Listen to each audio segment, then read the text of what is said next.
Entrei em casa e o vazio absoluto me atingiu. Móveis, lembranças de uma vida inteira, tudo vendido. No celular, a mensagem cruel do meu filho mais velho: esqueça que tem filhos. Eu não chorei. Apenas sorri friamente e liguei para o meu advogado com uma única instrução. 2 dias depois, eles apareceram na minha porta desesperados, implorando perdão. Mas já era tarde demais para o que estava por vir.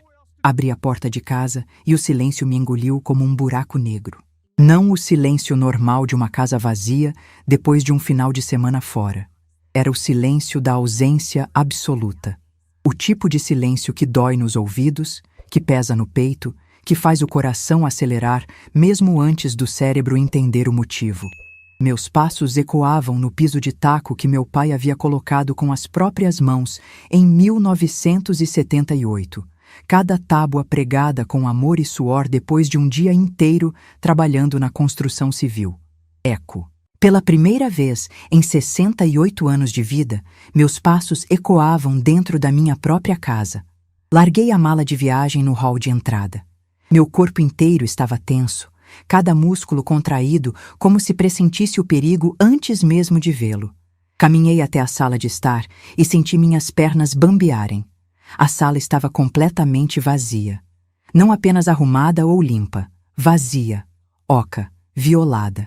O sofá bege de 3 lugares que comprei quando abri minha segunda papelaria no centro da cidade, aquele onde sentei 1000 vezes depois de um dia cansativo de trabalho, onde li jornal todo domingo de manhã durante anos, onde recebi visitas, onde consolei meus filhos quando choravam, onde costurei uniformes escolares até altas horas da madrugada para economizar dinheiro. Sumiu. A estante de jacarandá, que guardava a coleção de livros que meu falecido marido juntou durante 40 anos de casamento, cada volume escolhido com carinho nas livrarias do centro histórico, cada lombada marcada pelas suas impressões digitais, cada página sublinhada com suas anotações a lápis. Levaram tudo. A mesinha de centro onde apoiávamos o café e os biscoitos toda a tarde, o aparador com as fotos emolduradas dos netos, o tapete persa que ganhei de presente de bodas de prata dos meus sogros, já falecidos, e que valia mais de 12 mil reais no mercado de antiguidades. Nada, absolutamente nada restava. Minha respiração começou a falhar. Curta, rápida, ofegante. Corri para a sala de jantar com as mãos tremendo, vazia. A mesa de 6 lugares onde sentamos pela última vez no Natal passado, onde meus 3 filhos se reuniram com os netos e brindamos com espumante barato, mas com coração cheio, onde Marco segurou minha mão e disse que eu era a melhor mãe do mundo. As cadeiras estofadas que mandei reformar há apenas 8 meses gastando R$ 4.500. A cristaleira com as taças de cristal tcheco que herdei da minha mãe quando ela faleceu, peças raras que ela guardava para ocasiões especiais e que eu guardava com o mesmo zelo, limpando uma por uma todo mês com pano macio e detergente neutro. Sumiram. Roubaram minhas memórias materializadas em objetos. Roubaram a história física da minha família. Senti a garganta fechar. Caminhei até a cozinha com passos cada vez mais rápidos, quase correndo, negando mentalmente o que meus olhos já sabiam que iriam encontrar. Os armários estavam escancarados, completamente vazios. As portas balançavam levemente com a corrente de ar que entrava pela janela que alguém havia deixado aberta. Panelas de inox que usei por 20 anos, frigideiras antiaderentes, assadeiras de vidro, formas de bolo, o jogo completo de pratos de porcelana branca que ganhei de casamento e que ainda estava perfeito, sem uma única lasca. Os talheres de prata que eram herança da avó do meu marido e que valiam pelo menos R$ 8.000. Os eletrodomésticos. A geladeira, o fogão de 6 bocas, o micro-ondas de embutir que custou R$ 2.700, a lava-louças que instalei no ano passado, a batedeira planetária profissional que a Débora me deu de aniversário e custou R$ 1.400. Até o jogo de xícaras de porcelana que usava todo santo dia para tomar meu café da manhã, aquelas xícaras pequenas com detalhes em dourado que comprei numa loja especializada pagando R$ 320. Levaram até a cafeteira elétrica. A cafeteira de R$ 500 que minha filha Débora me presenteou no aniversário de 67 anos, com aquele cartão escrito à mão dizendo que sua mãe merecia tomar o melhor café todas as manhãs. Subi as escadas me segurando no corrimão porque minhas pernas estavam tremendo tanto que temi cair. Cada degrau parecia mais alto que o anterior. Meu peito subia e descia rápido demais. Cheguei no segundo andar e fui direto para o meu quarto. A porta estava aberta. Entrei e a visão me perfurou como uma lâmina gelada atravessando as costelas. Meu quarto estava violado, estuprado, profanado. A cama de casal onde dormi com meu marido por 35 anos de casamento, onde concebi meus 3 filhos, onde passei noites em claro cuidando deles quando tinham febre, onde chorei segurando o travesseiro dele depois que ele morreu de infarto fulminante há 12 anos. Levaram a cama. O colchão ortopédico que comprei há 3 anos quando comecei a ter dores na coluna, pagando R$ 5.800 à vista para ter desconto. O guarda-roupa de mogno maciço, com 6 portas que era a herança dos meus pais e que provavelmente valia R$ 15.000 no mercado de móveis antigos. A penteadeira com espelho veneziano, onde me arrumava toda manhã, onde passava batom antes de sair para a papelaria, onde me olhei pela primeira vez depois que meu marido morreu e pensei se conseguiria continuar sozinha. O criado mudo de cada lado da cama. O da esquerda ainda tinha a foto dele na moldura de prata, aquela foto que eu beijava toda noite antes de dormir, onde ele sorria usando aquele terno marrom que tanto gostava. Levaram até isso. Roubaram a imagem física do meu falecido marido. Senti algo quebrar dentro de mim. Não era choro. Era mais profundo que isso. Era a sensação física de algo se partindo no centro do peito, como quando você torce um galho seco até ele estalar. Fui até o quarto que era do Marco quando ele era criança. A porta estava entreaberta. Empurrei devagar. Vazio. A cama de solteiro onde ele dormiu dos 7 aos 18 anos. A escrivaninha onde ele fazia lição de casa e onde eu sentava ao lado dele ensinando matemática porque ele tinha dificuldade. A estante com os troféus de futebol que ele ganhou no time da escola. Os quadros na parede com diplomas de mérito. Tudo sumiu. Apagaram a infância dele como se nunca tivesse existido. O quarto da Débora. Vazio. O quarto do Tiago, meu filho mais novo que mora no Rio de Janeiro. Vazio. Até o quarto de hóspedes onde minha irmã dormia quando vinha de Campinas visitar a gente 2 vezes por ano. A cama de casal, o guarda-roupa pequeno, a poltrona de leitura que eu adorava. Completamente esvaziado. Desci as escadas como um zumbi. Minha cabeça estava funcionando devagar demais, como se estivesse submersa em água gelada. Voltei para a sala vazia. Fiquei parada ali, no meio do nada, olhando para as marcas no piso de taco onde os móveis ficaram durante anos. Manchas mais escuras na madeira, fantasmas de uma vida que existiu até 3 dias atrás. Foi quando senti meu celular vibrar dentro da bolsa. Peguei com as mãos tremendo. Uma mensagem do Marco no WhatsApp, meu filho mais velho. O menino que eu embalei no colo cantando canção de ninar quando ele não conseguia dormir. O menino que eu cuidei durante 2 semanas quando ele teve pneumonia aos 5 anos e quase morreu, ficando acordada a noite inteira colocando compressa fria na testa dele e rezando para todos os santos. O jovem que eu paguei faculdade particular de tecnologia da informação, mesmo tendo que fazer empréstimo no banco usando a papelaria como garantia. 5 anos pagando prestação de R$ 1.200 por mês. A mensagem era curta, direta. Cada palavra escolhida para causar o máximo de dor possível. Mãe, esqueça que tem filhos. Você viveu sua vida. Agora deixa a gente viver a nossa. Não adianta procurar a gente. Mudamos de cidade. Não tente contato. Foi bom enquanto durou. Li aquilo uma vez. Depois 2. Depois 3. Minha visão ficou embaçada, mas não eram lágrimas. Ainda não. Era outra coisa. Era raiva pura se formando no fundo do estômago e subindo como ácido pela garganta. Esquecer que tenho filhos, depois de venderem todos os meus pertences, depois de transformarem minha casa numa casca vazia, depois de apagarem 68 anos de vida como se fossem apenas entulho descartável. Liguei para o número do Marco. Caiu direto na caixa postal. Liguei de novo. Caixa postal. Tentei o número da Eduarda. Aquela nora influenciadora digital de estilo de vida, que mal chegava a 23 mil seguidores, mas adorava posar no Instagram com bolsas de grife que qualquer pessoa com 2 olhos percebia que eram falsificadas. O número dela nem tocou. Mensagem automática. O número que você discou não existe ou está fora da área de cobertura. Abri o WhatsApp e tentei mandar mensagem. Bloqueada. Fui no Instagram da Eduarda. Perfil privado. Bloqueada também. Tentei pelo Facebook. Bloqueada. Tentei por todos os canais possíveis. Bloqueada em absolutamente todos. Sentei no chão frio da sala vazia. O piso de taco estava gelado, mesmo sendo final de tarde de um dia quente de verão. Senti o frio subindo pela minha coluna. Encostei a cabeça na parede e fechei os olhos. Não chorei. Ainda não. Minha cabeça estava funcionando rápido demais para lágrimas. Eu tinha passado 42 anos da minha vida administrando 2 papelarias no centro da cidade de São Paulo.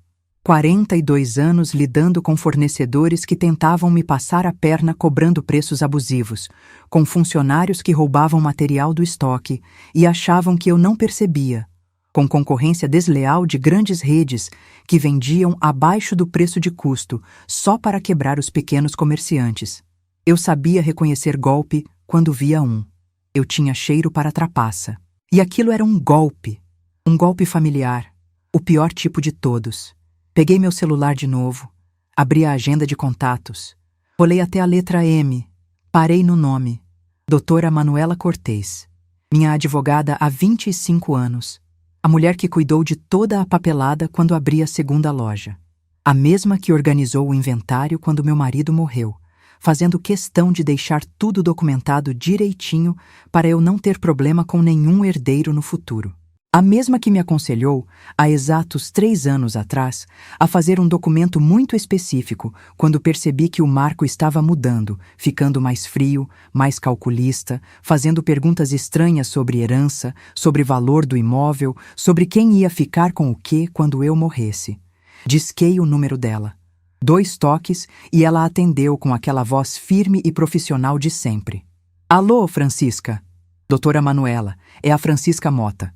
Preciso que a senhora venha até minha casa agora. Imediatamente. Aconteceu algo grave? Sim. Não. Não é urgência médica. É urgência jurídica. Eles fizeram, doutora Manuela. Fizeram exatamente o que a senhora imaginou que eles fariam 3 anos atrás, quando me sugeriu aquele documento.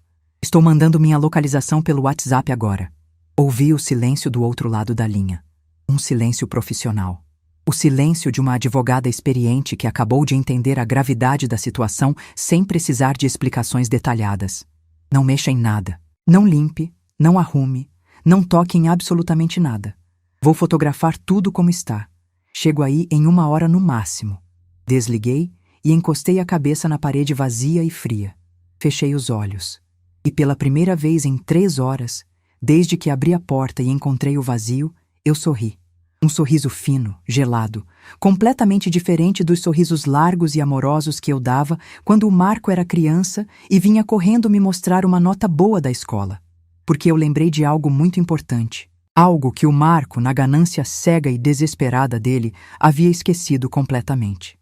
3 anos atrás, logo depois que me aposentei e fechei as 2 papelarias vendendo o ponto comercial por um valor justo, a doutora Manuela me chamou no escritório dela para uma conversa séria. Ela disse que tinha percebido mudanças no comportamento do Marco durante as últimas visitas familiares, que ele andava perguntando muito sobre o valor do sobrado, sobre partilha de bens, sobre testamento, que aquilo não era normal para um filho de 39 anos conversar com a mãe de 65. Ela sugeriu que eu fizesse uma doação em vida da propriedade do sobrado para os 3 filhos em partes iguais, mas com uma cláusula muito específica que a maioria das pessoas nunca ouviu falar. Cláusula de reversão por ingratidão. Qualquer filho que cometesse ato de ingratidão grave contra mim perderia automaticamente a parte dele, que retornaria ao meu nome mediante simples ação judicial. E mais, ela incluiu uma cláusula adicional especificando que a venda, remoção, doação ou qualquer tipo de transferência de bens móveis da propriedade sem minha autorização expressa e por escrito configuraria ato de ingratidão manifesta nos exatos termos do artigo 557 do Código Civil Brasileiro. Assinei aquele documento sem pestanejar. Registrei em cartório. Ficou tudo lavrado, autenticado, com firma reconhecida e registrado no Registro de Imóveis. Marco recebeu cópia do documento na época junto com a Débora e o Tiago, mas aposto que ele jogou num canto qualquer sem ler com atenção. Ele provavelmente só viu a palavra doação e pensou que já era dono de 1/3 da casa. Mas ele não leu as letras miúdas. Não prestou atenção nas cláusulas, porque se tivesse lido, jamais teria feito o que fez.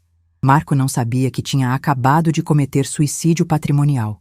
Ele achava que era esperto, que tinha dado o golpe perfeito.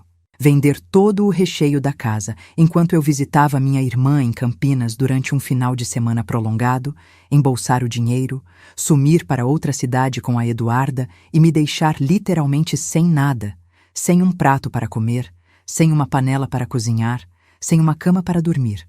O plano dele era me ver acabada, destruída, sem móveis, sem dignidade, dependente da caridade da Débora ou tendo que morar de favor na casa do Tiago no Rio de Janeiro. Ele queria me ver implorar. Queria me ver humilhada. Queria me ver de joelhos pedindo ajuda. Mas ele esqueceu um detalhe fundamental. Eu não era uma velhinha boba e ingênua. Eu era uma mulher de negócios aposentada que construiu patrimônio do zero. Eu era uma viúva que tocou 2 empresas sozinha depois que o marido morreu. Eu confiava, sim, porque mãe confia nos filhos por natureza. Mas eu também me protegia, porque comerciante aprende na prática que confiança e proteção não são opostos. São complementares. A doutora. Manuela chegou em 45 minutos. Bateu na porta 3 vezes, firme e profissional. Abri e ela entrou com aquela postura séria dela. Uma pasta de couro debaixo do braço e o celular na outra mão já preparado para fotografar. Ela tinha uns 60 anos, cabelos grisalhos presos num coque impecável, óculos de grau na ponta do nariz e aquela expressão que só advogados experientes conseguem ter. Calma absoluta mesmo diante do caos. Olhou ao redor da sala vazia. Caminhou devagar, observando cada detalhe. As marcas no piso, os buracos nas paredes onde estavam os quadros, os ganchos no teto onde pendia o lustre da sala de jantar. Subiu as escadas, visitou cada cômodo vazio, desceu de novo. Não disse uma palavra durante os primeiros 10 minutos. Apenas observou com olhos clínicos de quem está catalogando provas. Finalmente ela falou, e a voz dela estava mais fria que gelo. Francisca, isso é ingratidão qualificada. Artigo 557 do Código Civil. Eles não apenas removeram bens. Eles esvaziaram sua vida material inteira. Fotografe absolutamente tudo. Cada cômodo vazio, cada armário aberto, cada espaço onde havia um móvel e agora há apenas a marca dele no piso. Tire foto com o celular, garantindo que apareça a data e hora automáticas. Vamos precisar de provas visuais georreferenciadas. Depois, me mostre a mensagem que ele mandou. Passei a próxima hora fotografando o vazio. Cada ângulo, cada cômodo. A sala sem os sofás, a cozinha sem as panelas, os quartos sem as camas, o banheiro sem as toalhas, sem o armário espelhado, sem os tapetes antiderrapantes. Cada foto era uma prova.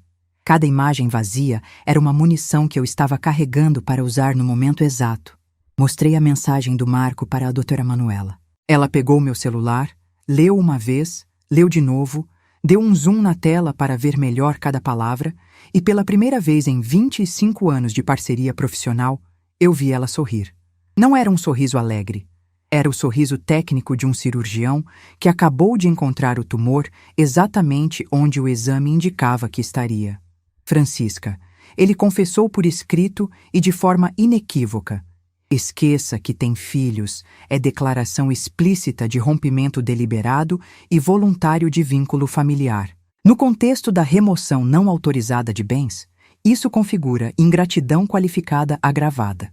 Vou protocolar a ação de reversão da doação hoje mesmo no fórum e pedir uma liminar de indisponibilidade imediata da fração ideal dele no imóvel.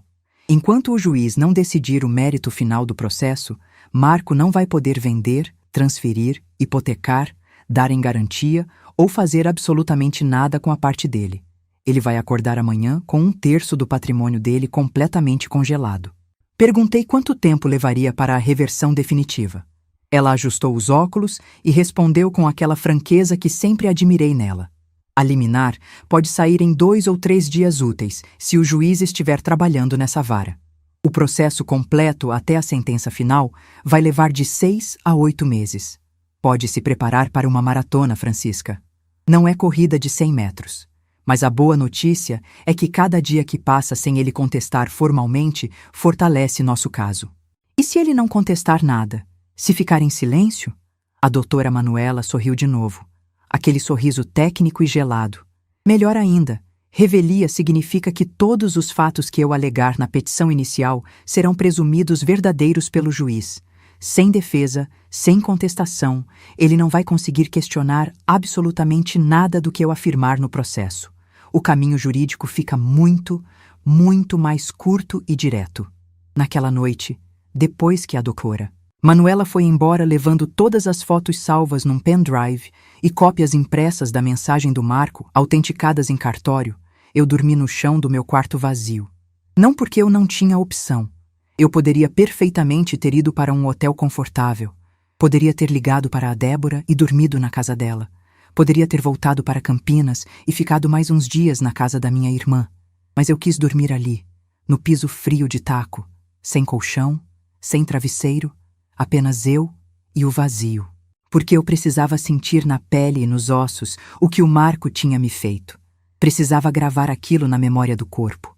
Precisava transformar aquela dor física em combustível, em determinação, em força para não fraquejar nem por um segundo durante os próximos meses. Deitei de lado no chão gelado, usando minha própria bolsa de viagem como travesseiro improvisado. Fechei os olhos e não consegui dormir por horas. Fiquei ali, olhando para o teto escuro, sentindo cada osso da minha coluna pressionando contra a madeira dura, pensando em como um filho é capaz de fazer isso com a própria mãe. Mas quando o sono finalmente veio, já perto das 4 da manhã, eu sonhei com a papelaria, com o cheiro de papel novo, com o som da campainha tocando toda vez que um cliente entrava, com minhas mãos calejadas contando dinheiro no fim do expediente, com a sensação de vitória toda vez que fechava o caixa no azul depois de um mês difícil. Acordei às 6 da manhã, o corpo todo dolorido, as costas travadas, o pescoço rígido, mas a mente estava cristalina como água de nascente. Antes de eu contar o que aconteceu depois daquela ligação para a doutora Manuela, preciso saber. Vocês acham que eu fiz certo? Ou será que uma mãe deve sempre dar mais uma chance, não importa o tamanho da traição? Deixe a sua opinião nos comentários. Quero saber o que vocês fariam no meu lugar, porque o que aconteceu nos dias seguintes mudou completamente o rumo dessa história. Levantei do chão com dificuldade, cada articulação protestando contra a noite dormida no piso duro. Cambaleei até o banheiro e abri a torneira para lavar o rosto. A água fria me trouxe de volta à realidade de forma brutal. Olhei no espelho. Ainda bem que eles não tinham conseguido arrancar o espelho do banheiro da parede. E vi uma mulher de 68 anos, com olheiras profundas, cabelos desgrenhados e uma expressão que eu mesma não reconheci. Não era tristeza, não era desespero, era determinação pura cristalizada em cada ruga do rosto.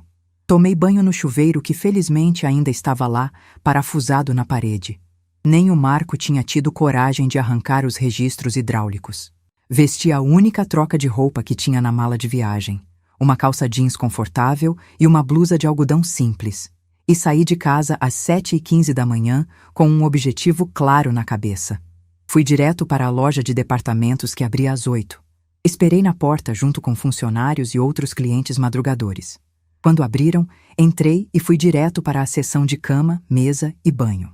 Comprei o essencial básico para sobreviver.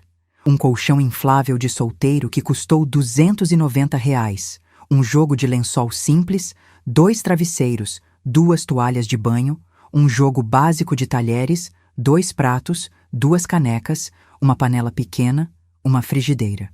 Gastei R$ 943 no total. Paguei no débito. Depois fui no mercado do bairro e comprei o mínimo alimentar: pão, café solúvel, manteiga, presunto, queijo, leite, ovos, arroz, feijão, óleo, sal. R$ 312. Voltei para casa de táxi porque não conseguiria carregar tudo sozinha no ônibus. Mais R$ 28 de corrida. Quando cheguei em casa e coloquei as compras na cozinha vazia, senti pela primeira vez o peso real do que tinha acontecido. Não era mais conceito abstrato, era real, concreto.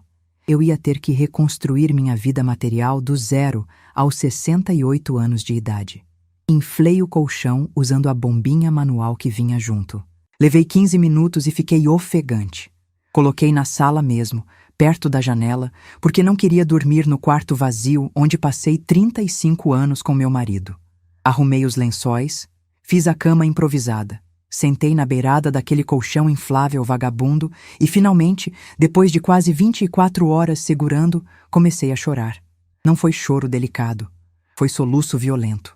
Aquele choro que sai do fundo do peito, que dói nas costelas, que deixa o rosto inchado e a garganta queimando. Chorei por meia hora sem parar. Chorei pela casa vazia, chorei pelos móveis que tinham história, chorei pela cama onde meu marido morreu, chorei pelas fotos dos netos que tinham sumido junto com os porta-retratos, chorei pela traição, pela frieza, pela mensagem cruel, chorei pelo filho que eu conheci e que não existia mais. Quando as lágrimas finalmente secaram, já passava das 11 da manhã. Levantei, lavei o rosto de novo, tomei um copo d'água e fui para a cozinha fazer café. Café solúvel numa caneca de plástico. Tomei em pé, olhando pela janela para o quintal dos fundos que meu pai plantou roseiras há 50 anos. Meu celular tocou. Era a doutora Manuela. Francisca, protocole a petição inicial há 40 minutos. Entramos com ação de reversão de doação por ingratidão com pedido de liminar de indisponibilidade do bem. Juntei todas as fotos, a cópia autenticada da mensagem, o documento original da doação com as cláusulas e um parecer técnico meu de 12 páginas fundamentando juridicamente cada elemento da ingratidão. O processo já está distribuído. Caiu com a juíza doutora Helena Figueiredo, que é rigorosa, mas justa. Conheço ela há anos. Se ela se convencer da urgência, a liminar sai rápido. Quanto tempo é rápido? 48 a 72 horas. Talvez até hoje à tarde, se ela estiver despachando processos novos. Agora é esperar. Esperar. A palavra que eu mais odiava. Mas não tinha escolha. Eu não era advogada. Não era juíza. Não podia acelerar a máquina da justiça. Só podia confiar no sistema e na competência da doutora Manuela. Passei o resto daquele dia limpando a casa vazia. Varri cada cômodo, passei pano no chão, limpei os banheiros. Organizei a cozinha com os 3 utensílios que tinha comprado. Mantive o corpo ocupado porque se parasse para pensar, ia enlouquecer. À noite, comi 2 ovos mexidos com pão. Tomei café solúvel de novo.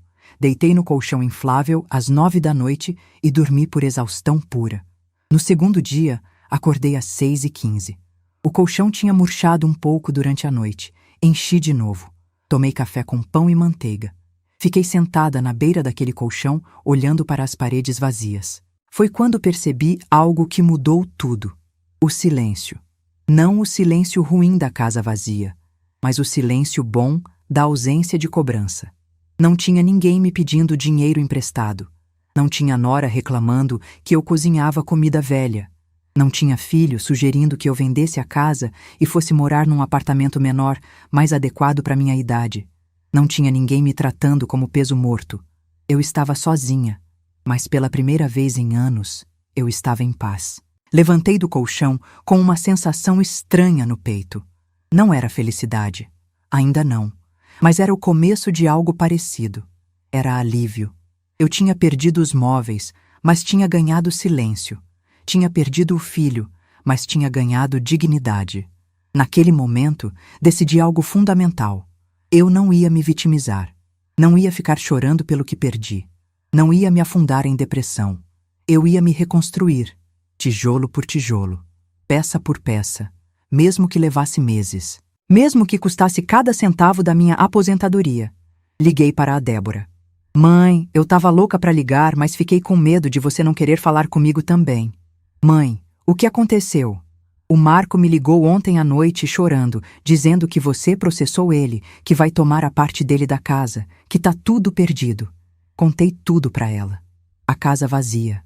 A mensagem. O documento que eu tinha assinado 3 anos atrás. A ação judicial. A Débora ficou em silêncio por longos segundos. Depois explodiu. Aquele desgraçado. Mãe, eu sempre desconfiei, sempre. Desde que ele começou a namorar aquela Eduarda, ele mudou completamente.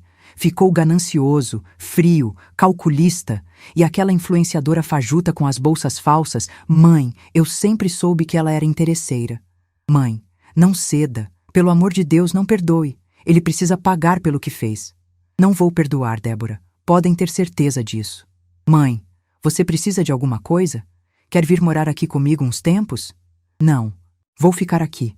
É minha casa. Não vou sair corrida. Pelo menos me deixa te ajudar. Vou te mandar 5.000 reais pelo Pix agora. Compra o que você precisar. Mãe, você não merece isso. Recusei no começo, mas ela insistiu tanto que acabei aceitando. 3 minutos depois, caiu a transferência na minha conta. 5.000 reais da minha filha do meio. A única que sempre foi honesta, sempre foi trabalhadora, sempre me respeitou. Com aquele dinheiro, eu comprei o essencial. Uma cama de solteiro simples, um guarda-roupa pequeno, uma mesinha, uma cadeira, pratos e panelas melhores. Não comprei nada luxuoso. Não comprei nada que me lembrasse do passado. Comprei funcional, prático, novo. Os dias foram passando, um atrás do outro. Cada dia um pouco mais leve que o anterior. Eu acordava, tomava café, limpava a casa, cozinhava, assistia à televisão. Tinha comprado uma TV pequena de 32 polegadas no crediário, dormia. Rotina simples, sem cobranças, sem críticas, sem gente me fazendo sentir inútil. Depois de uma semana, comecei a perceber algo surpreendente. Eu estava sorrindo de novo. Sorria quando tomava café da manhã sozinha na cozinha silenciosa.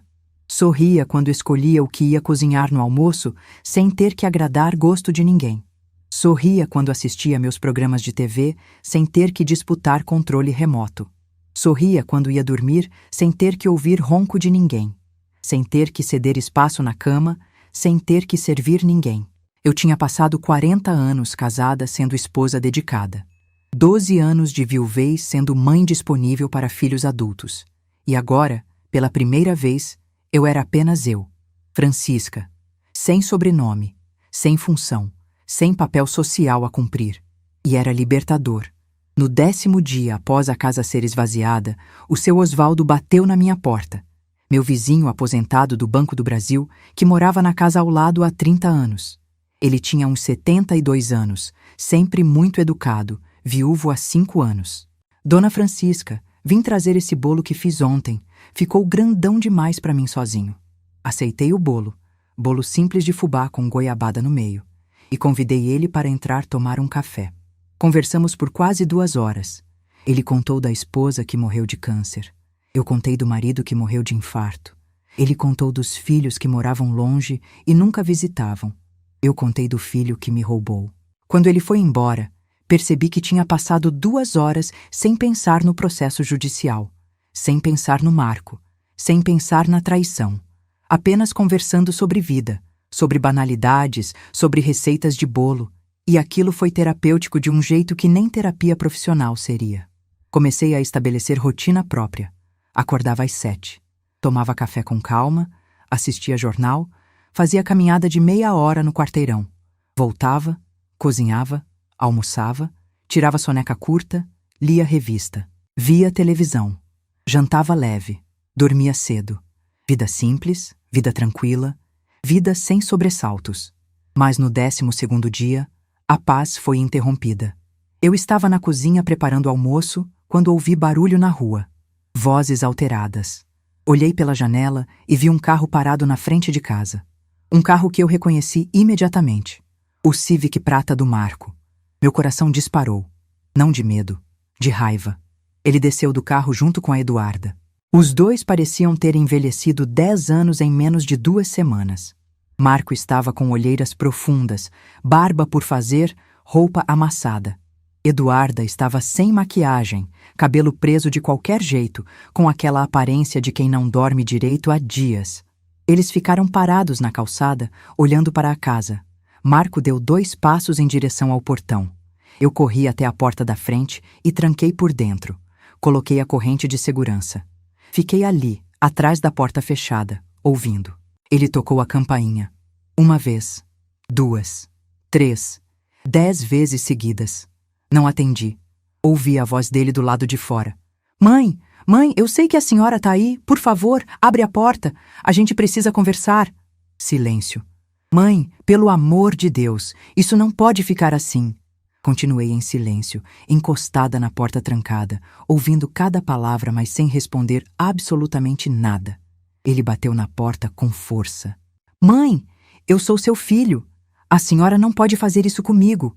Abra essa porta. Foi quando ouvi a voz do seu Osvaldo. Ô rapaz, para de bater nessa porta, senão eu chamo a polícia. A dona Francisca não quer falar com você. Respeite a vontade dela e sai daqui. Seu Osvaldo, o senhor não se mete. Isso é assunto de família. Família não rouba a própria mãe, rapaz. Sai daqui antes que eu realmente chame a viatura. Ouvi vozes se afastando. O barulho do carro ligando. O som do motor se distanciando. 3 minutos depois, o seu Osvaldo bateu na minha porta. Abri. Ele estava com o celular na mão. Dona Francisca, eles foram embora. Mas filmei tudo aqui pelo celular. A tentativa de invasão, as ameaças. Se precisar de prova para alguma coisa, eu tenho gravado. Agradeci com lágrimas nos olhos. Não de tristeza. De gratidão por ter pelo menos um ser humano decente do meu lado. Mas aquela visita do Marco tinha quebrado minha paz. Tinha trazido de volta a ansiedade, o medo, a raiva. À noite, deitada no colchão, não consegui dormir. Fiquei pensando no Marco parado na calçada, na voz dele desesperada. Parte de mim, a parte mãe, que nunca morre completamente, sentiu dó, sentiu pena. Quis abrir a porta e abraçar ele e dizer que ia dar tudo certo. Mas a parte mulher, a parte Francisca, a parte que tinha sido roubada e humilhada, não sentiu absolutamente nada. Apenas frio. No dia seguinte, meu WhatsApp começou a receber mensagens de números desconhecidos. Bloqueei o primeiro. Veio outro. Bloqueei. Veio outro. Bloqueei 6 números diferentes num intervalo de 3 horas, até que um áudio chegou. Reconheci a voz da Eduarda, chorosa, desesperada. Dona Francisca, pelo amor de Deus, perdoa o Marco. Foi tudo ideia dele. Eu só obedeci porque tinha medo. Ele me obrigou. Eu não queria fazer isso. Por favor, tira o processo. A gente devolve tudo. A gente compra móvel novo. Por favor. Ouvi o áudio 3 vezes. Havia algo genuíno no desespero dela. Mas cumplicidade por medo ainda é cumplicidade. Quem carrega a mala do assaltante também responde pelo assalto. Bloqueei o número. 3 dias depois, meu celular tocou de madrugada. 3h47 da manhã. Atendi zonza de sono. Era a Débora, aos prantos. Mãe, o Marco me ligou. Ele tá desesperado. Disse que vai perder tudo. Disse que a senhora vai tomar a parte dele da casa. Mãe, o que tá acontecendo? Débora, são quase 4 da manhã. Desculpa, mãe, mas ele me ligou agora há pouco chorando feito criança. Disse que tá devendo pra agiota. Disse que se perder a parte da casa, vai ficar sem garantia nenhuma e os caras vão acabar com ele. Mãe, ele tá com medo de morrer. Sentei na cama. Acendi a luz do abajur. Respirei fundo. Débora, ele roubou sua mãe. Esvaziou minha casa inteira. Me mandou esquecer que eu tinha filhos. Agora quer que eu tenha pena porque se afundou em dívida com a agiota? Mãe, eu sei que ele errou, mas ele é meu irmão. Eu não quero ver ele morto numa vala. Então você paga a dívida dele. Eu não vou. Mãe, boa noite, Débora. Amanhã a gente conversa com calma. Desliguei. Apaguei a luz. Deitei de novo. Mas não consegui dormir. Porque agora tinha uma informação nova. Agiota. Dívida. Desespero financeiro. As peças do quebra-cabeça começavam a se encaixar. Marco não tinha roubado por maldade pura. Tinha roubado por desespero. O que de certa forma era pior. porque significava que ele tinha me usado como solução para problema que ele mesmo criou. No dia seguinte, liguei para a doutora Manuela e contei sobre as ligações, sobre a informação da dívida com a agiota, sobre tudo. Francisca, isso muda alguma coisa no seu coração? Você quer desistir da ação? Não. Tem certeza? Absoluta. Ótimo. Porque acabei de receber a informação que a liminar foi deferida. A fração ideal do Marco no imóvel está indisponível desde ontem às 16 horas. Ele não pode vender, transferir, hipotecar ou dar em garantia. O patrimônio dele está congelado judicialmente. Foi quando eu soube que tinha ganhado a primeira batalha. Mas a guerra estava apenas começando. A notícia da liminar deferida deveria ter me deixado aliviada, mas gerou o efeito oposto.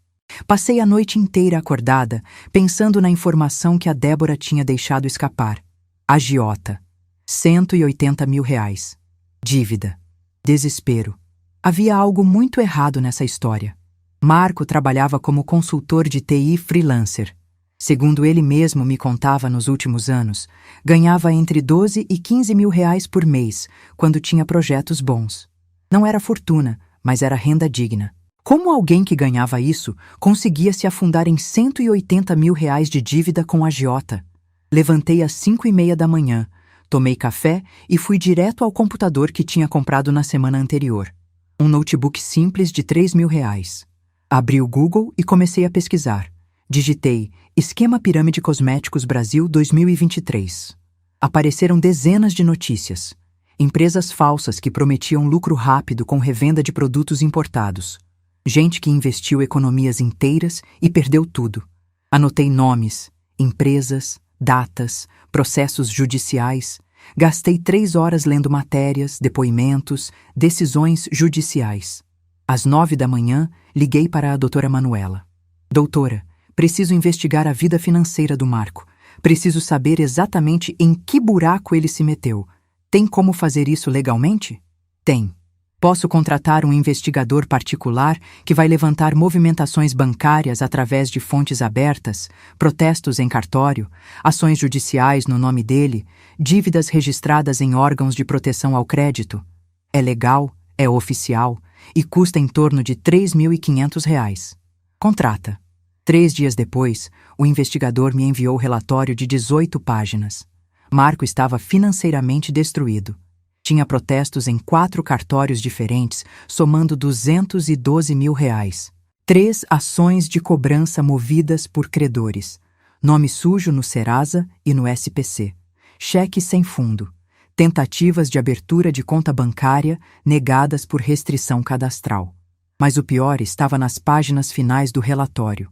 O investigador descobriu que Marco tinha tentado, em agosto de 2024, registrar a fração dele do sobrado como garantia num contrato de empréstimo com uma financeira duvidosa. A operação não se concretizou porque a documentação apresentada estava incompleta. Faltava minha assinatura autorizando. Ele tinha tentado usar minha casa como garantia para pegar mais dinheiro emprestado sem eu saber. Li aquilo e senti algo gelar dentro de mim. Não era raiva. Era nojo. Nojo de ter gerado uma pessoa capaz disso. Continuei lendo. O investigador tinha anexado prints de redes sociais. Instagram da Eduarda. Ela postava fotos em restaurantes caros, viagens para resort em Caldas Novas, roupas de marca. Tudo entre março e junho de 2024. Exatamente no período em que Marco estava se afundando em dívidas. Fiz as contas mentalmente.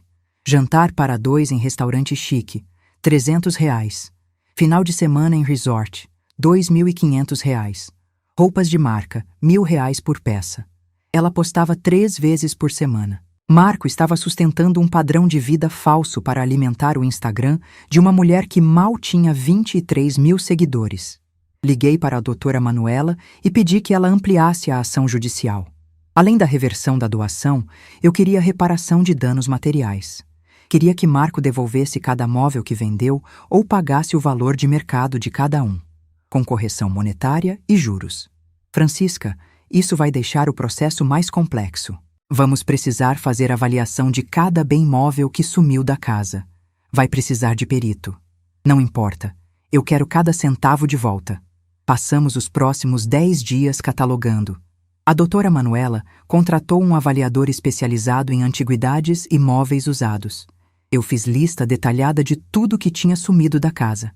Cada móvel, cada eletrodoméstico, cada quadro, cada objeto decorativo. Sofá bege de 3 lugares, R$ 1.800. Estante de jacarandá, R$ 9.500. Mesa de jantar com 6 cadeiras, R$ 5.200. Cristaleira com as taças, R$ 3.700. Cama de casal em mogno, R$ 7.000. Guarda-roupa de 6 portas, R$ 15.000. A lista tinha 143 itens. O valor total, segundo a avaliação do perito, chegava a R$ 113.400. Mais de R$ 100.000 em patrimônio material que Marco tinha vendido e embolsado. Protocolar a segunda ação. Ação de reparação de danos materiais. Marco teria que devolver tudo ou pagar. Foi quando o celular tocou. Número desconhecido. Atendi. Dona Francisca, aqui é o Dr. Paulo Mendes, advogado do seu filho Marco Antônio Mota. Estou ligando para tentar um acordo amigável antes que isso escale ainda mais. Não tenho interesse em acordo. A senhora precisa entender que o Marco está em situação financeira delicada. Ele não tem condições de pagar os valores que a senhora está cobrando. Se a senhora insistir nesse processo, vai quebrar ele definitivamente. Ele quebrou a própria mãe. Agora vai saber como é. Dona Francisca, com todo respeito, a senhora está sendo movida por vingança. Isso não é saudável. O Marco continua sendo seu filho. Dr. Paulo, eu estou sendo movida por justiça. E justiça, diferente de vingança, se faz com documentos, leis e sentenças judiciais. Agora, se não tem mais nada a dizer, preciso desligar. A senhora vai se arrepender. O único arrependimento que tenho é ter criado um filho capaz de me roubar. Desliguei. 10 minutos depois, áudio do Marco no WhatsApp. Ele tinha conseguido o número do celular da minha irmã e pedido para ela me mandar mensagem. Minha irmã, que não sabia de nada ainda, me repassou inocentemente. Ouvi o áudio. Marco chorando, literalmente chorando, soluçando. Voz embargada. Mãe, eu tô desesperado. Eu errei muito, mas eu sou seu filho. A senhora me carregou 9 meses na barriga, me amamentou, me criou. Eu sei que fiz uma burrada, mas pelo amor de Deus não me abandona agora. Eu não tenho mais ninguém. A Eduarda já falou que vai embora se eu não resolver isso. Minha vida tá caindo aos pedaços. Eu preciso da senhora. Ouvi até o final. Depois deletei.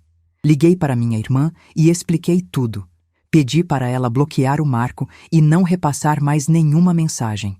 Ela ficou chocada, mas obedeceu. Naquela noite, sozinha na cama, pensei muito. Pensei no Marco bebê, no Marco criança, no Marco adolescente. Pensei em cada memória boa que tinha dele. Pensei em quantas vezes eu passei a noite acordada cuidando dele quando tinha febre. Pensei em quantas vezes trabalhei dobrado na papelaria para pagar escola particular. Pensei em quantas vezes abri mão de comprar roupa nova para mim para poder comprar material escolar para ele. E então pensei na casa vazia, na mensagem fria, no plano de me abandonar. E percebi que o Marco que eu conheci tinha morrido. Talvez há anos, e no lugar dele existia apenas um estranho com o mesmo DNA. 2 dias depois, algo aconteceu que mudou todo o rumo da história. Eu estava na cozinha fazendo almoço quando o seu Osvaldo bateu na porta. Tinha uma expressão estranha no rosto. Dona Francisca, preciso te contar uma coisa. Eu fiquei em dúvida se deveria ou não, mas acho que a senhora precisa saber. Pode falar, seu Osvaldo. No final de semana que a casa da senhora foi esvaziada, eu vi o movimento. Vi o caminhão de mudança parado na frente. Vi os homens tirando os móveis. Eu achei que a senhora estava se mudando, mas uma coisa me chamou a atenção. O quê? O Marco estava filmando tudo. Filmando os homens tirando os móveis, filmando as peças sendo colocadas no caminhão. Eu achei estranho na época, mas não dei muita bola. Agora, sabendo que foi roubo, fico pensando. Por que alguém filmaria o próprio crime? Meu cérebro processou aquilo em 3 segundos. Seu Osvaldo, o senhor sabe onde esses vídeos podem estar? Provavelmente no celular dele, ou na nuvem. Gente que filma essas coisas geralmente guarda. Liguei imediatamente para a doutora Manuela. Doutora, preciso requisitar o celular do Marco como prova no processo. Ele filmou o dia que esvaziou minha casa. Se conseguirmos esses vídeos, temos confissão audiovisual do crime. Isso muda tudo, Francisca. Vou pedir acesso aos registros digitais dele através de decisão judicial. Se o juiz deferir, o Marco vai ter que entregar o celular para a perícia ou fornecer acesso à nuvem onde os arquivos estão armazenados. 3 semanas depois, a ordem judicial saiu. Marco tinha 10 dias para entregar o aparelho celular ou fornecer login e senha da conta Google, onde os arquivos de vídeo estavam salvos. Se não cumprisse, responderia por desobediência judicial e poderia ser preso. Marco não entregou o celular, mas forneceu a senha. A doutora Manuela acessou através de perito judicial, encontrou 17 vídeos, cada um mostrando um ângulo diferente da mudança. Marco filmando homens carregando a cama de casal. Marco filmando a cristaleira sendo embalada. Marco narrando para a Eduarda. Isso aqui deve valer uns 5.000, fácil. Prova perfeita, inequívoca, irrefutável. Com esses vídeos, a doutora Manuela entrou com representação criminal no Ministério Público. Apropriação indébita de bens. Furto qualificado mediante fraude. Crime contra patrimônio. Pena de 2 a 8 anos de reclusão. Marco passou de réu civil para investigado criminal em menos de 24 horas, e foi quando ele finalmente quebrou. Recebi a ligação da doutora Manuela às 8h15 da manhã de uma terça-feira chuvosa de outubro. Francisca, o advogado do Marco entrou em contato. Querem marcar reunião de conciliação. Eles estão dispostos a negociar. Negociar o quê? Devolução dos bens ou pagamento integral dos valores. Renúncia definitiva à parte dele do imóvel. E retirada da representação criminal. Retirada da representação criminal não é comigo, é com o Ministério Público. Uma vez que denunciei, não posso mais retirar. Tecnicamente correto. Mas se você declarar publicamente que foi ressarcida e que não tem mais interesse na persecução penal, o promotor pode pedir arquivamento. Não é garantido, mas é possível. Fiquei em silêncio por longos segundos, pensando, calculando, pesando prós e contras. Marca a reunião, mas quero que seja aqui na minha casa. Não vou no escritório dele, não vou facilitar, eles que venham até mim. Tem certeza? Reunião em ambiente neutro costuma ser menos hostil. Tenho certeza absoluta. Aqui, na casa que eles esvaziaram. Quero que vejam cada cômodo que roubaram. A reunião foi marcada para sábado às 10 da manhã. Passei a semana inteira me preparando psicologicamente. Ensaiei mentalmente cada frase que diria, cada reação que teria. Não podia demonstrar fraqueza. Não podia vacilar. Não podia deixar a parte mãe falar mais alto que a parte vítima. Na sexta-feira à noite, a Débora apareceu aqui sem avisar. Tocou a campainha às 7h30. Abri a porta e ela me abraçou chorando. Mãe, eu fiquei sabendo da reunião amanhã. O Marco me ligou. Ele tá acabado, mãe. Acabado. Perdeu 20 quilos. Tá com depressão. A Eduarda largou ele. Ele tá morando num apartamento minúsculo, alugado na Zona Leste. Mãe, eu sei que ele errou, mas ele continua sendo meu irmão. Não deixa ele afundar de vez. Levei ela para a cozinha. Fiz café. Sentamos à mesa. Débora, seu irmão me roubou, me humilhou, planejou me deixar na miséria. Isso não foi erro, foi crime. Crime premeditado, friamente calculado. Eu sei, mãe, mas ele vai pagar. Ele já tá pagando. Olha a situação dele. A situação dele é consequência das escolhas dele. Eu não tenho nada a ver com isso. Mãe, pelo menos escuta o que ele tem para dizer amanhã. Dá essa chance. Eu vou escutar, mas não prometo nada. Débora foi embora às 9h30. Eu fiquei acordada até tarde organizando a casa. Limpei tudo. Deixei cada cômodo impecável. Queria que eles vissem exatamente o que tinham feito. O vazio que criaram. O estrago que causaram. Às 9h45 da manhã de sábado, a campainha tocou. Abri a porta. Marco estava na frente. Atrás dele, o advogado Dr. Paulo Mendes, homem de uns 50 anos com pasta de couro e terno marrom bem cortado. Não tinha mais Eduarda. Ela realmente tinha abandonado ele. Marco estava irreconhecível. Magro. Olheiras profundas.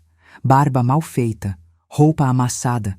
Parecia ter envelhecido 15 anos em 3 meses. Me olhou com aqueles olhos de cachorro abandonado e murmurou: "Oi, mãe." Não respondi. Apenas abri a porta e fiz sinal para entrarem. A doutora Manuela já estava sentada na sala na cadeira que eu tinha comprado especialmente para a reunião. Mesa de centro simples com café e água. Mais nada. Sentamos. Eu e a doutora Manuela de um lado. Marco e o advogado dele do outro. Silêncio pesado. Tenso. Sufocante. Dr. Paulo foi o primeiro a falar. Dona Francisca, antes de começarmos, gostaria de dizer que o Marco está profundamente arrependido. Ele cometeu erros graves e está disposto a repará-los da melhor forma possível. Erros? Minha voz saiu mais fria que gelo. Esvaziar a casa da própria mãe e mandar ela esquecer que tem filhos não é erro. É crime. É crueldade. A senhora tem razão. Foi crime. E o Marco vai arcar com as consequências. Ele está aqui para apresentar proposta de reparação integral. A doutora Manuela ajustou os óculos e abriu a pasta dela. Tirou 3 documentos grampeados. Antes de ouvir a proposta, gostaria de relembrar os fatos. O senhor Marco Antônio Mota, em final de semana de junho de 2025, removeu ilegalmente da residência da senhora Francisca Mota bens móveis avaliados em R$ 113.400. Além disso, filmou o ato, configurando premeditação. Enviou mensagem por escrito, rompendo vínculos familiares. Tentou, meses antes, usar fração do imóvel como garantia em empréstimo sem autorização. Está sendo investigado criminalmente. Tem a fração ideal dele no imóvel bloqueada judicialmente. Correto? Dr. Paulo engoliu seco. Correto. Então apresente a proposta. Foi quando Marco falou pela primeira vez, a voz embargada. Mãe, eu vou vender o terreno que herdei do tio em Ubatuba. Vale R$110 mil. Vou usar esse dinheiro para pagar 60% do que devo para a senhora em parcela única. Os outros 40% eu pago em 24 vezes de R$ 1.900 por mês, com juros de 1%. Se eu atrasar uma parcela, o valor todo volta a ser cobrado de uma vez. E eu renuncio a qualquer direito sobre o sobrado. Assino renúncia irrevogável lavrada em cartório. Olhei para ele. Depois para a doutora Manuela. Ela fez um sinal discreto com a cabeça. Proposta razoável. E quanto ao processo criminal? Dr. Paulo respondeu. O Marco pede que a senhora declare publicamente que foi ressarcida e que não tem mais interesse na persecução penal. Não garante arquivamento, mas aumenta muito as chances. Fiquei em silêncio, pensando. Marco me olhava com olhos suplicantes. Quase chorava. Quase. Tem mais uma coisa, eu disse friamente. Quero que você conte, aqui e agora, na frente da doutora Manuela e do seu advogado, exatamente por que fez o que fez. Quero a verdade completa. Sem mentiras, sem meias palavras. Marco baixou a cabeça, respirou fundo e começou a falar, a voz tremendo. Eu conheci a Eduarda em janeiro de 2024. Ela era influenciadora. Ou fingia ser. Tinha aquele estilo de vida de Instagram que eu sempre quis ter. Restaurantes caros, viagens, roupas de marca. Eu me apaixonei pela ideia dela, não por ela. Comecei a gastar dinheiro que não tinha para manter o padrão. Cartão de crédito no limite. Empréstimo em banco. Quando não consegui mais crédito formal, procurei agiota. Peguei R$180 mil, juros de 15 mil por mês. Investi numa pirâmide de cosméticos que a Eduarda indicou. Perdi tudo. Quando a dívida estourou e os agiotas começaram a me ameaçar, entrei em pânico. Pensei em vender minha parte da casa, mas descobri que não podia sem a senhora autorizar. Tentei te convencer a vender o sobrado e dividir o dinheiro, mas a senhora recusou. Fiquei desesperado. Foi quando a Eduarda sugeriu. Ela disse: sua mãe tem um monte de coisa velha guardada aí que ela nem usa. Vende tudo, paga a dívida e depois você explica para ela. Eu hesitei. Juro que hesitei. Mas a pressão dos agiotas era tanta que eu topei. Marcamos para fazer no final de semana que a senhora ia viajar. Alugamos caminhão. Contratamos transportador. Vendemos tudo para ferro velho e antiquário por R$38 mil. Muito menos do que valia, mas era dinheiro rápido. Usei para abater parte da dívida, mas não foi suficiente. Fiquei devendo ainda 157 mil e perdi minha mãe no processo. Silêncio absoluto na sala. Até o Dr. Paulo parecia chocado com a confissão. 38 mil reais. Minha voz saiu quase inaudível. Você vendeu 113 mil reais em patrimônio por apenas 38 mil. Sim. E ainda ficou devendo 157 mil. Sim. Ou seja, destruiu a própria mãe e nem resolveu o problema. Marco começou a chorar. Não aquele choro bonito de filme. Era choro feio, com soluço, com catarro, com desespero real. Eu sou um merda, mãe. Eu sou um fracasso completo. Eu estraguei tudo. Perdi a senhora, perdi a Eduarda, perdi o respeito da Débora e do Tiago. Perdi minha reputação profissional. Tô morando num apartamento vagabundo ganhando 3.500 por mês como técnico de informática. Mal consigo pagar aluguel. Não tenho mais nada. Levantei da cadeira. Caminhei até a janela. Fiquei olhando para a rua, para as árvores, para a vida seguindo normalmente lá fora, enquanto dentro daquela sala tudo estava quebrado. Virei de costas para eles e falei sem olhar. Aceito a proposta, mas com uma condição extra. Você não entra mais nesta casa. Nunca mais. Nem quando eu morrer. Não quero você no meu velório. Não quero você no meu enterro. Você deixa de existir para mim a partir de hoje. Assina os papéis, paga o que deve e desaparece da minha vida. Ouvi o som dele chorando mais alto, depois a voz do Dr. Paulo. Dona Francisca, isso não é um pouco extremo? Ele é seu filho. Virei e olhei nos olhos do advogado. Ele foi meu filho, morreu no dia que esvaziou esta casa. Marco levantou, veio em minha direção, caiu de joelhos na minha frente, segurou na barra da minha calça. Mãe, pelo amor de Deus, não faz isso. Eu preciso da senhora. Eu não tenho mais ninguém. Mãe, perdoa. Por favor. Olhei para ele, para aquele homem de 42 anos de joelhos no chão da minha sala, chorando feito criança. Senti algo se mexer dentro de mim. Algo antigo, materno, instintivo, mas era fraco, muito fraco comparado com a dor. Levanta, Marco. Não me humilha mais do que já me humilhou. Levanta e assina os papéis. Ele ficou ali por mais 10 segundos. Depois se levantou cambaleando. Sentou de novo. O Dr. Paulo tirou os documentos da pasta. Marco assinou tudo com a mão tremendo. Renúncia ao imóvel. Acordo de pagamento. Declaração de quitação moral. Quando terminou, levantou e foi em direção à porta. Parou no batente. Me olhou pela última vez. Mãe, um dia a senhora vai me perdoar? Não. Ele saiu. O advogado atrás. A doutora Manuela fechou a porta e veio até mim. Você está bem? Não estava, mas ia ficar. Marco cumpriu o acordo à risca. Vendeu o terreno em Ubatuba por 110 mil reais. Pagou 68 mil de uma vez em transferência bancária que caiu na minha conta numa terça-feira de manhã.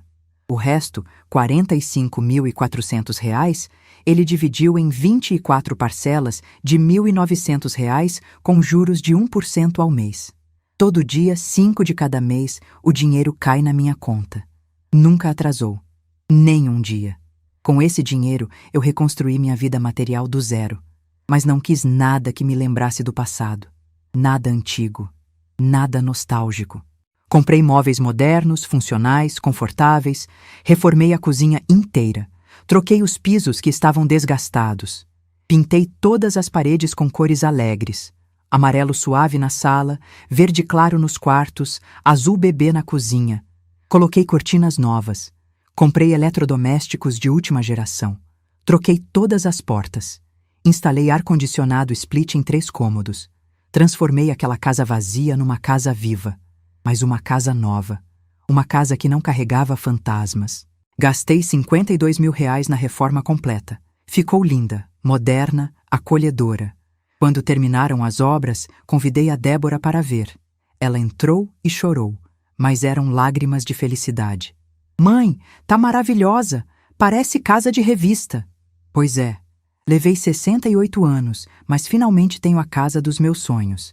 Com o dinheiro que sobrou, investi em títulos do Tesouro Direto. Aplicação segura, rentável. O gerente do banco explicou que ia render cerca de 10% ao ano. Aceitei. Mas o melhor investimento não foi financeiro. Foi emocional. Comecei a viver para mim pela primeira vez na vida. Aos 69 anos de idade, me matriculei num curso de pintura em tela. Toda quinta-feira das 14 às 16 horas. Aprendi técnicas, cores, composição. Pintei meu primeiro quadro em outubro, um vaso de flores amarelas. Ficou torto, desproporcional, mas era meu. Pendurei na parede da sala com orgulho. Em novembro, viajei sozinha pela primeira vez na vida. Fui para Florianópolis. Fiquei numa pousada de frente para o mar em Jurerê. 7 dias. Acordava, tomava café na varanda olhando para o oceano, caminhava na praia, almoçava frutos do mar, tirava soneca, ia na praia de novo no fim de tarde, jantava, assistia televisão, dormia. Vida simples, vida tranquila, vida sem cobranças. Em dezembro, fui para Porto de Galinhas. Em janeiro, conheci Bonito e mergulhei em rio de água cristalina pela primeira vez. Em março, fui para o Chile. Conheci Santiago, Valparaíso, Vinha del Mar. Em maio, realizei o sonho de conhecer Portugal. Lisboa, Porto, Coimbra. 22 dias viajando sozinha pela Europa. Cada viagem era uma camada de dor que se desprendia. Cada foto que eu tirava sorrindo era uma vitória sobre a tristeza. Cada lugar novo que conhecia era prova de que a vida continua. Sempre continua. O Marco tentou contato 3 vezes no primeiro ano. Mandou carta pelo correio em fevereiro. Devolvi sem abrir. Mandou flores no meu aniversário em junho. Joguei no lixo. Apareceu na porta no Natal. Não abri. Seu Osvaldo conversou com ele e pediu que respeitasse minha decisão. Ele foi embora chorando. Depois disso, nunca mais tentou. A Débora me conta notícias dele de vez em quando. Continua trabalhando como técnico de informática. Mora sozinho no mesmo apartamento alugado na Zona Leste. Não arrumou namorada nova. Perdeu contato com quase todos os amigos. Vive vida modesta, quase monástica, trabalhando e pagando dívidas. Não sinto pena. Não sinto nada. Ele é apenas um nome num extrato bancário que deposita R$ 1.900 todo dia 5. A Eduarda sumiu completamente. O Instagram dela foi desativado. Ela voltou a morar com os pais no interior de São Paulo e trabalha como vendedora numa loja de roupas no shopping da cidade. Pelo menos foi o que a Débora descobriu através de conhecidos em comum. Quanto a mim, estou vivendo a melhor fase da minha vida. Durmo tranquila toda noite na minha cama nova, king size, com colchão ortopédico de mola ensacada e travesseiros de pluma de ganso. Tomo meu café da manhã na varanda que reformei, olhando para o jardim que contratei um paisagista para redesenhar. Rosas, jasmins, hortênsias, cores e perfumes que alegram minha manhã. Bloqueei o número do Marco definitivamente em todos os telefones e redes sociais. Instrui a Débora e o Tiago a nunca mais mencionarem o nome dele na minha frente. Para todos os efeitos práticos, eu tenho 2 filhos, não 3.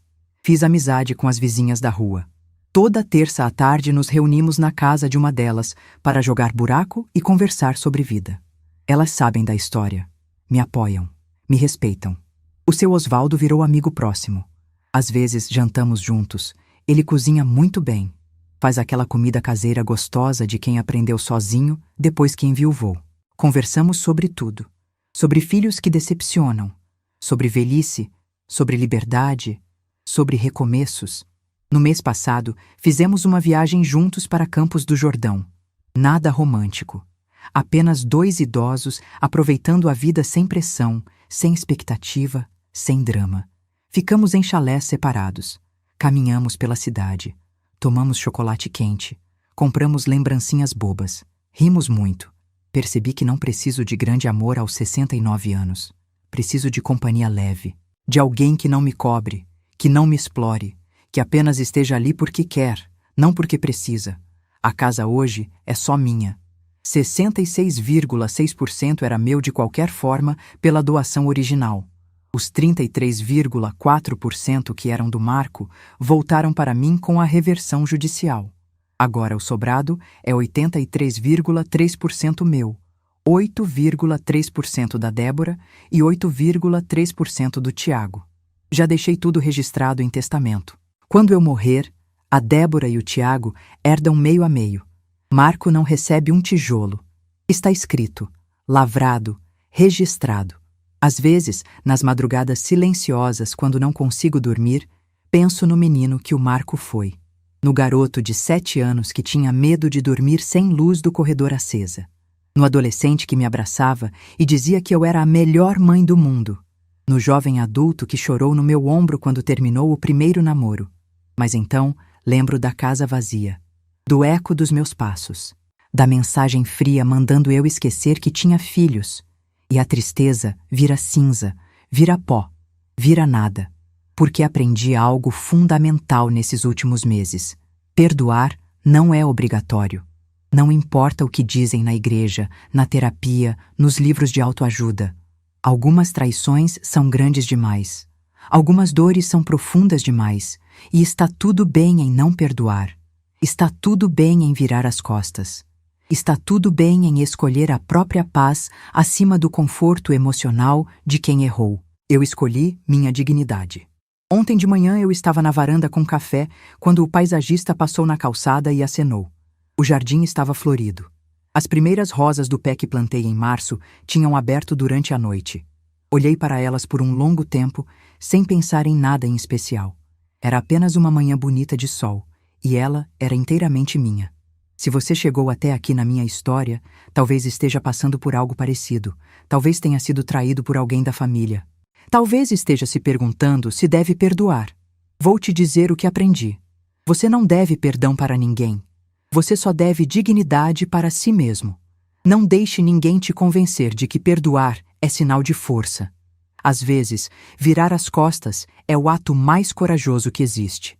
E se você gostou da minha história e quer continuar acompanhando outras narrativas de pessoas que escolheram a dignidade acima da conveniência familiar, se inscreve no canal, ativa o sininho das notificações e compartilha com quem você acha que precisa ouvir isso. Logo ali na tela já tem outra história incrível te esperando. Vai lá conferir. Até a próxima. Se você chegou até aqui e concorda que dignidade vale mais que qualquer vínculo de sangue, se inscreve no canal e ativa o sininho para não perder as próximas histórias. Compartilha com quem precisa ouvir isso. E olha só, tem outra história incrível passando aí na sua tela agora. Clica e vai conferir. Até a próxima.